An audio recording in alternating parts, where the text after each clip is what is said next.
মানে ট্র্যাডিশন বজায় থাকছে, ধমকানি চমকানি চলছে, আর তাই তো ক্যানিং পশ্চিমে তৃণমূল বিধায়কের পর এবার বাসন্তীর বিধায়ক বেলাগাম উস্কানি কুকথা বিরোধীদের পিটিয়ে নদীতে ফেলার হুমকি দিচ্ছেন শ্যামল মণ্ডল, আর জানিয়ে আবার সুর চড়াচ্ছে বিরোধীরা। দেখুন, বাসন্তীর বুকে যদি কোনো অশান্তির আগুন লাগানোর চেষ্টা হয়, আমাদের কর্মীরা কিন্তু কাঁচা বাঁশের লাঠি দিয়ে মারতে মারতে নদীর জল ফেলে দেবে।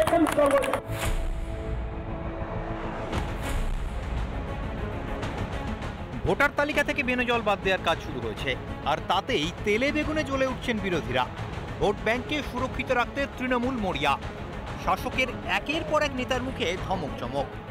এই যেমন বাঙালি আবেগকে শান দিয়ে প্রতিবাদ সভা থেকে বেলাগাম বাসন্তের তৃণমূল বিধায়ক, বিরোধীদের পিঠের ছাল চামড়া তুলে নেওয়ার নিদান শ্যামল মণ্ডলের। ষড়যন্ত্র করছে, তারা যদি আমাদের কর্মীদের গায়ে, আমাদের মা বোনের কাছে যদি কোনো মিথ্যাভাবে বিভ্রান্ত করে, আমাদের যারা নেতৃত্ব চঞ্চল বাপুদের তাদের কিন্তু পিঠের ছাল চামড়া তুলে বসে বলেছে। বিরোধীদের আক্রমণ শানাতে গিয়ে বিরোধী দলনেতার উদ্দেশ্য কুকথা মাননীয়ার দলের বিধায়কের।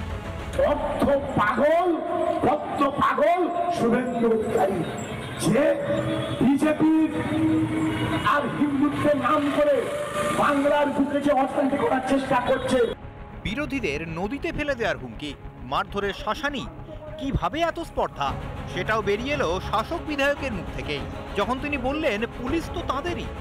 কোন মন্ত্রী বা নেতা যদি বাইরে রাজ্য থেকে আছে, জিজ্ঞাসা করবেন আমাদের বাংলার মানুষরা, বাংলার পরিযায়ী শ্রমিকরা, যারা বাঙালি বাংলা ভাষায় কথা বলছে তাদের উপর নির্যাতন হচ্ছে কেন? পুলিশ আমাদের কিছু করবে না, আমাদেরই তো পুলিশ। আমরা তাদেরকে উপযুক্তভাবে আমরা শাসন করবো, কোন পুলিশ আমাদের হাত পেতে পারবে না।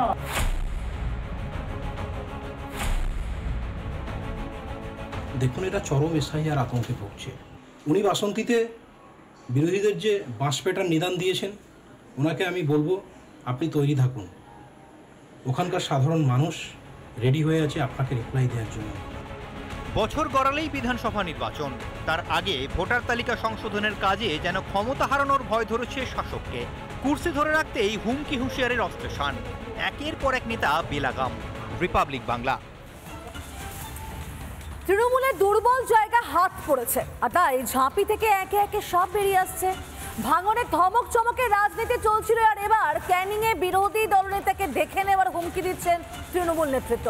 ভোট ব্যাংক হারানোর এত ভয়?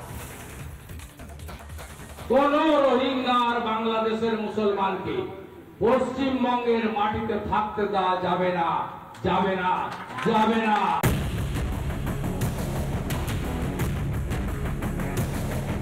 ভোটার তালিকা নিয়ে নাড়াচাড়া শুরু হতেই ঘুম উড়েছে শাসকের। রোহিঙ্গাদের আড়াল করতে বাঙালিদের ঢাল করছেন মমতা ব্যানার্জি। শাসকের চোখে চোখ রেখে পাল্টা সুর চড়াচ্ছেন রাজ্যের বিরোধী দলনেতা শুভেন্দু অধিকারী। এবার তাই তৃণমূলের যত রোষ গিয়ে বেরানো পড়ছে শুভেন্দু অধিকারীর উপর। বিরোধী দলনেতাকে আক্রমণ করতে গিয়ে এবার বেলাগাম ক্যানিং পশ্চিমের তৃণমূল বিধায়ক। আরেক পাগল আছে আমাদের মেজবাবু, কোথাকার মেজবাবু না আপনাদের দেখেছেন মেদিনীপুরের মেজবাবু। এই মঞ্চে দাঁড়িয়ে বলছি, কোনদিন যদি শুভেন্দু অধিকারীকে পাই ক্যানিংয়ের বুকে, তাকে বোঝাবো কত ধানে কত চাল, এটা ক্যানিং পশ্চিম।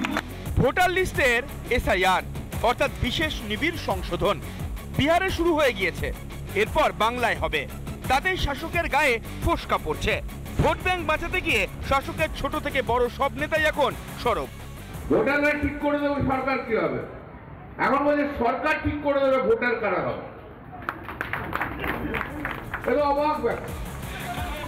বাঙালি আবেগে শান দিয়ে ক্যানিংয়ে সভা মিছিল করে তৃণমূল। সেই মঞ্চ থেকেই রাজ্যের বিরোধী দলনেতার বিরুদ্ধে কুকথা বলতেও ছাড়লেন না ক্যানিং পশ্চিমের তৃণমূল বিধায়ক। আরেক পাগল আছে আমাদের মেজবাবু, কোথাকার মেজবাবু না আপনাদের দেখেছেন মেদিনীপুরের মেজবাবু। এই মঞ্চে দাঁড়িয়ে বলছি, কোনদিন যদি শুভেন্দু অধিকারীকে পাই ক্যানিংয়ের বুকে, তাকে বোঝাবো কত ধানে কত চাল, এটা ক্যানিং পশ্চিম। তবে এটা প্রথম নয়। হম্বি তম্বি ধমকানি চমকানি শাসকের যেন মজ্জায়।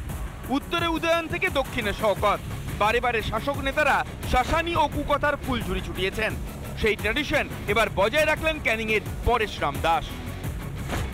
রিপাবলিক বাংলা।